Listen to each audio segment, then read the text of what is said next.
قبل ما ابدا الفيلم حابب اقول لك انك وحشتني جدا، وبما انك وحشتني فانا جايب لك النهارده فيلم جديد جامد جدا. عشان تستمتع بالفيلم عايزك تركز معايا وتسمع القصه للنهايه، وبدون ما اطول عليكم صلوا على النبي ويلا بينا نبدا.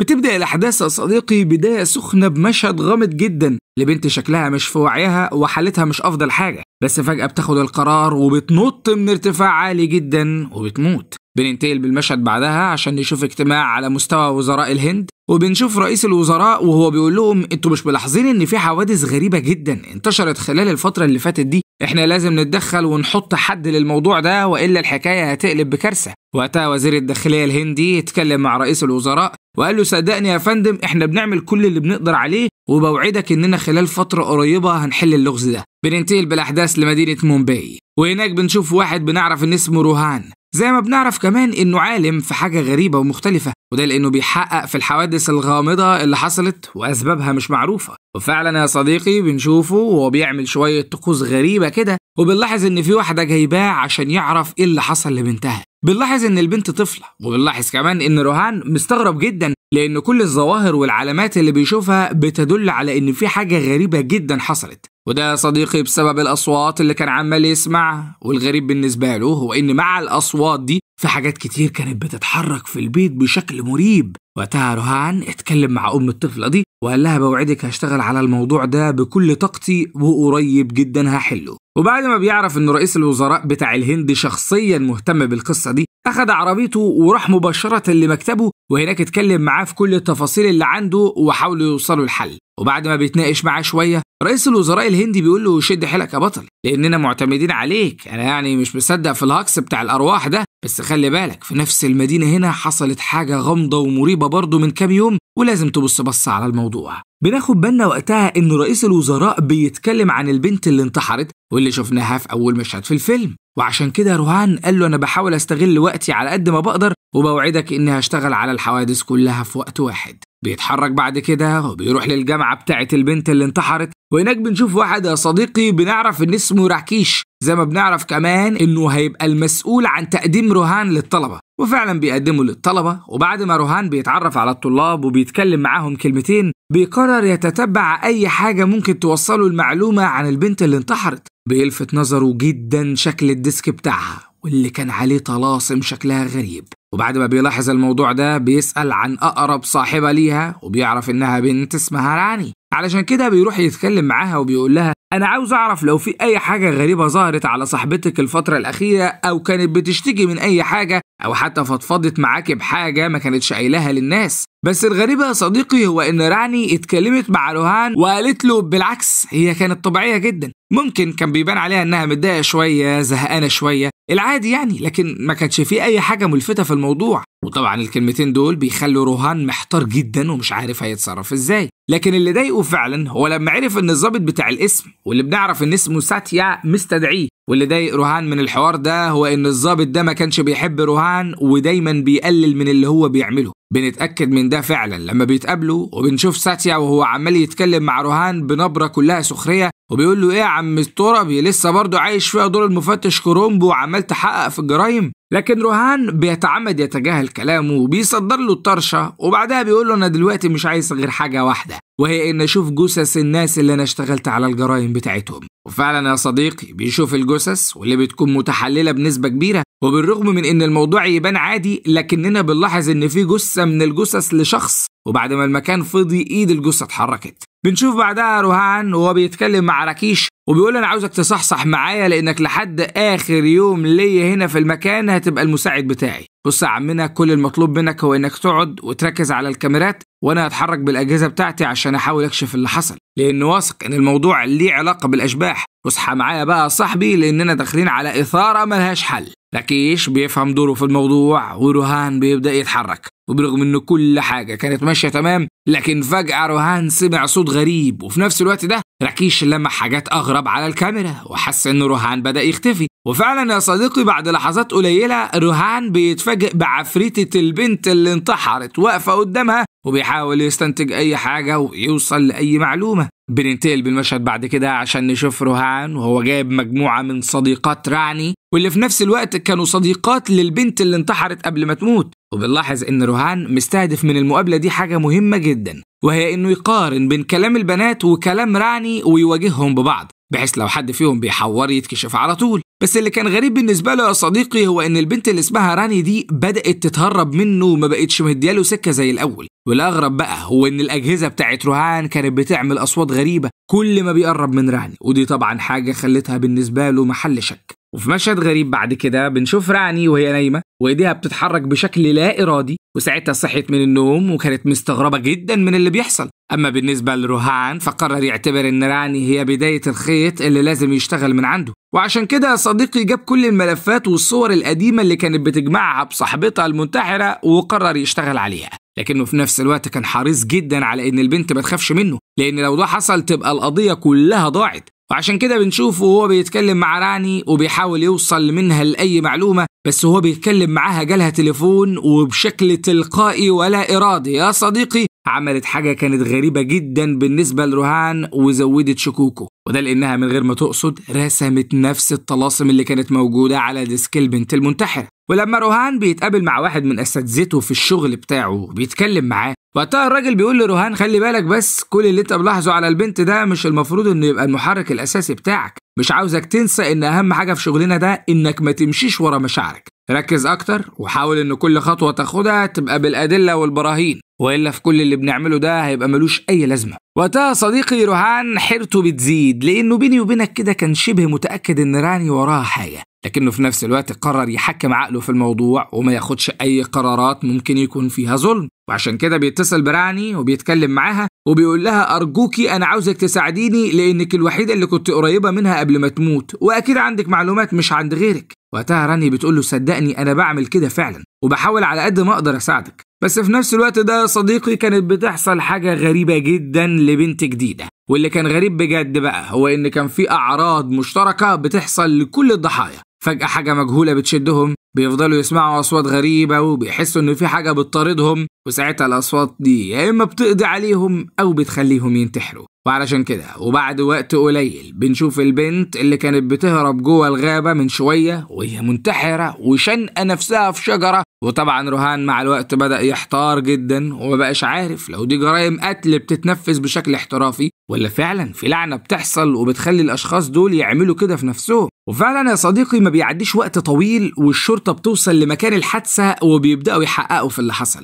لكن روهان هناك بيشوف حاجة كانت بالنسبة له غريبة جدا وما ينفعش تعدي كده من غير وقفة. وده يا صديقي لأن الجثة كان عليها نفس الطلسم اللي كان موجود على ديسك البنت المنتحرة واللي راني رسمته لما كانت بتتكلم في التليفون. وقتها روهان حس إن حيرته عمالة تزيد وإنه فعلا مش قادر يوصل لأي تفسير لكل الحاجات الغريبة اللي بتحصل دي، خصوصا لأنه ما كانش قادر يتأكد لو في حد بيعمل كده متعمد عشان يورط راني ولا هي فعلا ليها يد في اللي بيحصل ده، ولو ليها يد فهل هي بتعمل اللي بتعمله ده متعمدة ولا الموضوع فيه إجبار. وعلشان روهان يريح نفسه من حيرة الاحتمالات بيقرر يا صديقي إنه يفضل طول الفترة اللي جاية قريب من راني، وأكيد مع الوقت الحقيقة هتتكشف. اصحى بقى معايا يا صديقي لأننا داخلين على الرعب الحقيقي. بنشوف روهان وهو بيتكلم مع راني وبيقول لها بص بصراحة كده ومن الآخر أنا عندي أدلة قوية تخليني أشك فيك، لكن مش بحب أمشي ورا الأحاسيس في الحاجات اللي زي دي، فبأرجوكي تساعديني لأنك الوحيدة اللي هتقدري تثبتي لي لو شكوكي دي في محلها ولا كل اللي أنا برتبه ده مش مظبوط.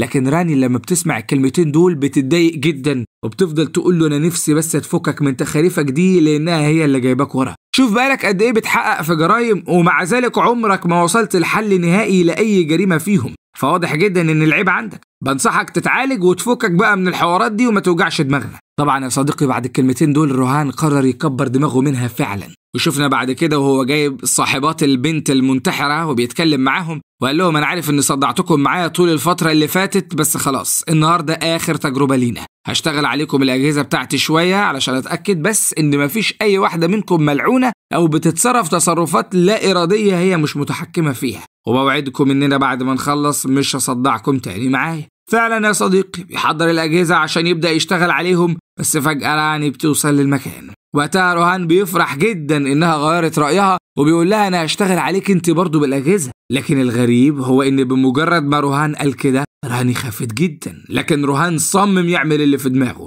وبدأ يشتغل عليها بالأجهزة، وأول جهاز فيهم كان عبارة عن جهاز تنويم مغناطيسي. وبالرغم من إن مفيش أي حاجة اتغيرت ولا راني حصل لها أي حاجة، لكنها ما كانتش مستحملة الصوت. بس فجأة صديقي، وسط ذهول الكل بتحصل حاجة محدش كان يتصورها، وده لما الجهاز بتاع طاقة العفاريت اللي لا يمكن يشتغل إلا لو في جن في المكان بيلقط إشارة، وإشارة قوية جدا كمان. بعدها باقي الأجهزة بتدي إشارات، وده ما كانش ليه غير معنى واحد، كان معنى كارثي يا صديقي، لأن الحقيقة كده بقت واضحة. وروهان في اللحظة دي اتأكد إن راني ممكن تبقى جن ومش إنسانة أساسا.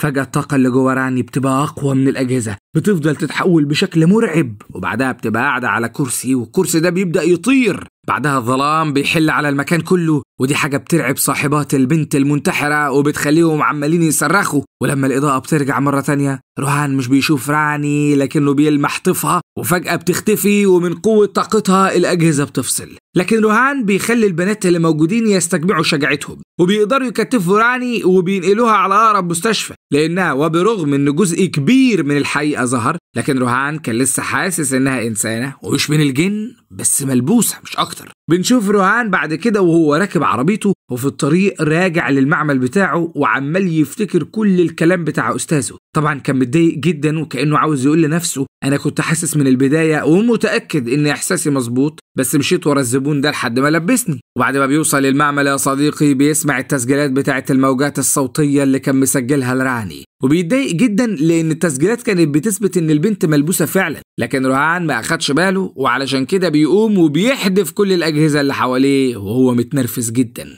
لكنه بعدها بدأ يهدي نفسه، وكان عارف إنه لو فضل متنرفز بالشكل ده مستحيل يوصل لحل أي حاجة. وبعد ما هدي شوية، قرر يا صديقي إنه يبدأ يشتغل على الموضوع عشان يحله. وأول حاجة عملها هو إنه تقابل مع راكيش، وقال له أنا عاوزك تركز معايا خلال الفترة اللي جاية، لأنها هتبقى فترة لا فيها راحة ولا بالراحة، وأي غلطة هنعملها تأكد إن القضية دي هتتقفل ومش هتتحل أبدا. وبعدها صديقي بيبدأوا يشتغلوا بكل طاقتهم على الموضوع، وبيبقى عاوز يوصل لحل الألغاز اللي عنده دي في أسرع وقت. بس الموضوع ما كانش سهل أبدا، وبالرغم من خبرة روهان في المجال ده، لكنه قضى أيام كتير وما قدرش يوصل لأي جديد، لحد ما بتيجي على باله فكرة مختلفة شوية، وهي إنه يروح الكنيسة اللي راني كانت متعودة تروحها. وفعلا يا صديقي نفذ ده، وشفناه وهو في الكنيسة، وهناك اتكلم مع القسيس وقال له كان في بنت بتيجي تصلي هنا دايما اسمها راني، محتاج أعرف منك أي معلومات تخصها أو أي حاجة غريبة من الناحية الروحانية ظهرت عليها في يوم من الأيام، وأرجوك عاوزك تركز كويس جدا في كل حرف هتقوله لأنه هيفرق معايا. وحتى لو كانت جت في يوم من الأيام اعترفت بأي حاجة وانت وعدتها ان الحاجة دي تبقى سر، فأنا دلوقتي محتاج أعرفها، وصدقني الموضوع بالنسبة لي في منتهى الأهمية. لكن بمجرد ما روهان قال الكلمتين دول يا صديقي، القسيس اتنرفز جدا وقال له أي حد بيدخل المكان ده وبيأتمني على سر مستحيل أفضحه حتى لو السيف على رقبتي. اتفضل يا أستاذ امشي من هنا، العملية مش ناقصة. وقدام رد فعل القسيس، روهان حس إنه مكسوف من نفسه لأنه طلب حاجة مش من حقه، وعشان كده مشي من المكان. بس اللي كان غريب جدا بقى يا صديقي هو لما روهان ركب عربيته وفجأة حس إنه مش هو لوحده اللي بيتحكم في العربية. وده يا صديقي لأن العربية بدأت تمشي لوحدها، وكمان بدأت تدي إشارات، ودخلت بيه في نقطة بعيدة جدا جوه الغابة. وساعتها روهان كان متأكد إن اللي بيحصل ده مش صدفة، وعلشان كده قرر ينزل من العربية ويشوف الدنيا بتقول إيه. بنلاحظ إن راكيش موجود معاه، وبيني وبينك يا صديقي راكيش كان حاسس بالرعب، وكأنه عايز يقول لنفسه أنا من ساعة ما شفت وش الراجل اللي اسمه روهان ده وأنا ما شفتش خير أبدا. أما بالنسبة لروهان فكان عاوز يوصل لأي معلومة توصله لأي حاجة يا صديقي. وبعد ما مشي شوية في المكان اللي العربية وقفت بيه عنده، بيتفاجئ بنجار قاعد وشغال ومش على باله أي حاجة. ساعتها روهان بيتكلم معاه وبيقول له أنا متخصص في نوع دقيق جدا من التحقيق في الجرائم، وشغال على سلسلة من الجرائم الغامضة اللي مش قادر أوصل فيها لأي دليل إدانة واضح، وأكيد أي معلومة منك هتساعدني. بيوري له بعدها مقطوعة موسيقية، وبيقول له في كل الأوقات اللي كان عندي مشتبه فيهم المقطوعة دي اتكررت، ولو تقدر توصلني لأي معلومة تخص الحوار ده هتكون فدتني جدا. وقتها صديقي النجار بيتكلم وكأنه عارف كل حاجة، وبيقول له تبقى أكيد شغال على القضية بتاعت البنت المنتحرة. أنا ما عنديش أي معلومة أقدر أفيدك بيها، لكني أحكي لك حكاية وارد يكون لها علاقة باللي أنت شغال عليه. ووارد ما يكونش ليها برضه، لكن ده كل اللي اعرفه دلوقتي. بيبدأ بعدها النجار يتكلم مع روهان وبيقول له انت اكيد طبعا لاحظت ان الغابة دي ملعونة، ولو عايز تعرف سبب اللعنة ممكن اقول لك عليه. من سنين بعيدة في واحدة ست لقت طفل صغير عنده إعاقة أهله سابوه وتخلوا عنه. ساعتها الست دي قررت انها تتبنى الطفل واخدته معاها، وكانت عازفة في فرقة مشهورة جدا واهتمت بالطفل ده كأنه ابنها واكتر. ومع الوقت الولد كبر ودانه بقت موسيقية جدا من كتر ما كان بيسمع امه اللي اتبنته وهي بتعزف. وبالرغم من إعاقة الولد لكن الست دي حبته من كل قلبها. بس في يوم من الأيام تعب جدا واتنقل للمستشفى، وبرغم من محاولة الدكاترة معاه لكنه مات. ومن يومها والست دي كان في قلبها طاقة غضب كفيلة تحرق بلد بحالها. يمكن ده يكون له علاقة بالمقطوعة الموسيقية اللي انت بتسمعها، بس صدقني ما عنديش أي معلومة تانية ممكن أفيدك بيها. وقتها صديقي روهان حس ان القصة دي مهمة ولازم ياخدها في الاعتبار، لكنه في نفس الوقت يا صديقي كان محتار جدا، مش عارف لو هيقدر يوصل لحل في القضية دي ولا لا. بعدها بنشوف روهان وهو بيزور راني في المستشفى وبنلاحظ ان حالتها اتحسنت شوية. هناك روهان بيقرر يحكي لها كل حاجة النجار حكاها له، وبعد ما راني بتسمع الحكاية دي بتتأثر جدا، لكنها بتربط بين المعلومات اللي عندها وبين المعلومات اللي سمعتها من روهان. ساعتها روهان بذكائه وخبرته بيقدر يوصل لحاجة مهمة وخطيرة جدا في نفس الوقت، وهي انه زعل العازفة على الولد اللي هي اتبنته ومات، حول طاقة الغضب اللي جواها لطاقة أثرت على روح الطفل ده بعد ما مات، وخلت الروح دي تسكن جسم أي حد علاقته بأهله ما كانتش أفضل حاجة. يعني من الآخر كده يا صديقي اللي كان عامل كل ده في راني هو روح الطفل الصغير، وعلشان كده روهان بدأ يراقب راني بشكل أكبر وكان عاوز يقفل الموضوع ده للأبد. لكننا بعدها بنشوف مشهد خطير جدا يا صديقي، وده لما النجار اللي حكى كل حاجة لروهان بيفضل يحفر في مكان كان واضح انه عارفه كويس، وفجأة بيطلع حاجة من تحت الأرض. أما بالنسبة لروهان نفسه بقى فكان في المستشفى لسه جنب السرير بتاع راني اللي فجأة الروح رجعت تتحكم فيها من تاني، وقامت في نص نومها وفضلت تترعش بشكل غريب. لكن الأغرب بقى صديقي هو إن ده نفس الوقت اللي النجار كان بيطلع فيه الحاجة اللي بيطلعها من تحت الأرض، ومبقيناش عارفين لو دي مجرد صدفة ولا الحاجتين اللي حصلوا دول ليهم علاقة ببعض. بعد شوية تفكير روهان وراني بيتفقوا على حاجة واحدة، وهي إن مش الغابة بس هي اللي ملعونة لكن المستشفى كمان ملعونة. وعشان كده يا صديقي بيبدأوا يدوروا على السبب في ده لحد ما بيوصلوا لمعلومة خطيرة جدا، وهي إن العازفة اللي ربت الطفل زمان موجودة في المستشفى، والغريب في الموضوع هو إنها موجودة من سنين بعيدة ومع ذلك عمرها ثابت. وقتها بنشوف روهان وهو في الأوضة بتاعة العازفة، وبعد ما راجع كشوفات الأسماء بتاعة المستشفى هو وراني اتأكدوا إنها هي فعلا. وقتها روهان اتكلم مع راني وقال لها اللي هعمله ده بعيد تماما عن أخلاقي وعمري ما عملت حاجة زيه قبل كده، بس بصراحة كده ومن الآخر العازفة دي لازم تموت، هي مصدر كل الطاقات الشريرة وهي سبب كل البلاوي اللي بتحصل. وفعلا يا صديقي بدأ يشيل الأجهزة عنها، وساعتها راني بدأت تمنعه وقالت له مش من حقنا إننا ننهي حياة أي حد مهما عمل. بس اللي روهان ما كانش يعرفه بقى هو إن الأوضة فيها كاميرات، عشان كده في المشهد اللي بعده على طول بنشوفه وهو قاعد قدام الضابط اللي فضل يقول له يعني احنا مستحملين جنانك ومستحملين الهجص اللي عمال تهجصه علينا وتقول انك بتفهم في الارواح والجو ده، انما توصل بك انك تدخل مستشفى وتدخل الاوضه بتاعت العيانه وتبقى عاوز تفصل عنها اجهزه التنفس، انت وقعتك اسود من قرن الخروب وانا هوريك شغل الارواح اللي بجد بقى. لكن فجاه والضابط عمال يتكلم بتحصل صفاره جامده جدا في اللاسلكي، وساعتها الضابط بيترعب وبيحس ان الكلام اللي هو بيقوله ده مش عاجب الارواح وشكل وقعته معاهم هتبقى سودة. اما بالنسبه لرئيس الوزراء اللي شفناه في الاجتماع في اول الفيلم فبنعرف انه مش مصدق في الحوارات اللي روهان عمال يقول عليها. بس فجاه صديقي في يوم وهو قاعد في القصر العفاريت بيقدموا له المشروب بتاعه، وبمجرد ما بيبدا يشربه بيحس ان في حاجه غريبه بتحصل في جسمه، وفجاه صديقي بيسمع الاصوات الغريبه اللي كل الضحايا سمعتها وبيموت.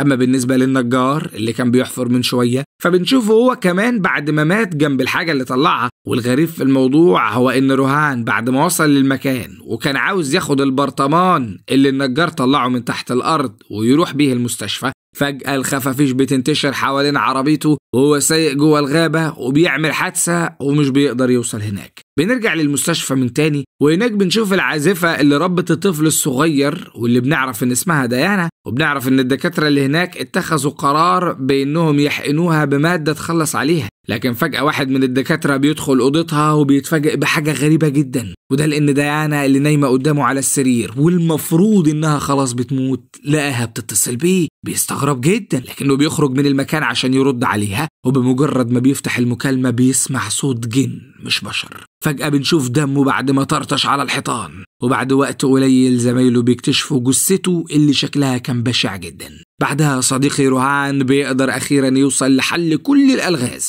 وعلشان كده بيتكلم مع راني وبيقول لها طاقة الغضب دي بسبب انتقام، وأكيد اللي حصل للست دي مش قليل. بنفهم من كلامه إن السبب في كل اللي ديانا بتعمله ده هو دكتورة في المستشفى دي، واللي بنعرف إنها كانت رئيس قسم الأطفال وقت ما الولد اللي ديانا كانت متبنياه اتعالج في المستشفى. وبنفهم وقتها إن السبب في إن المستشفى دي بالذات هي اللي ملعونة هو إن الدكتورة دي كانت مهملة جدا في علاج الطفل، وكمان كانت بتعرضه لتعذيب وجلسات كهرباء، وعشان كده الغابة اتلعنت وكمان المستشفى. وطبعا عشان ديانا تقدر تنتقم كان لازم يبقى في وصلة بينها وبين الناس اللي عذبوا طفلها. الوصلة دي بقى كانت راني، وطبعا بنفهم وقتها ان ده كان السبب في كل الحاجات الغريبة اللي حصلت لراني قبل كده. بنرجع من تاني للمستشفى وبنشوف روهان وراني وهم واقفين جنب ديانا، بس فجأة صديق الدكتورة اللي بتعمل كل ده عشان تقضي عليها بتدخل وهي معاها المساعدين بتوعها، وبتطلب منهم يخلصوا على روهان وراني بسرعة. وبرغم ان روهان فضل يدافع عن نفسه وراني حاولت تدافع عن نفسها،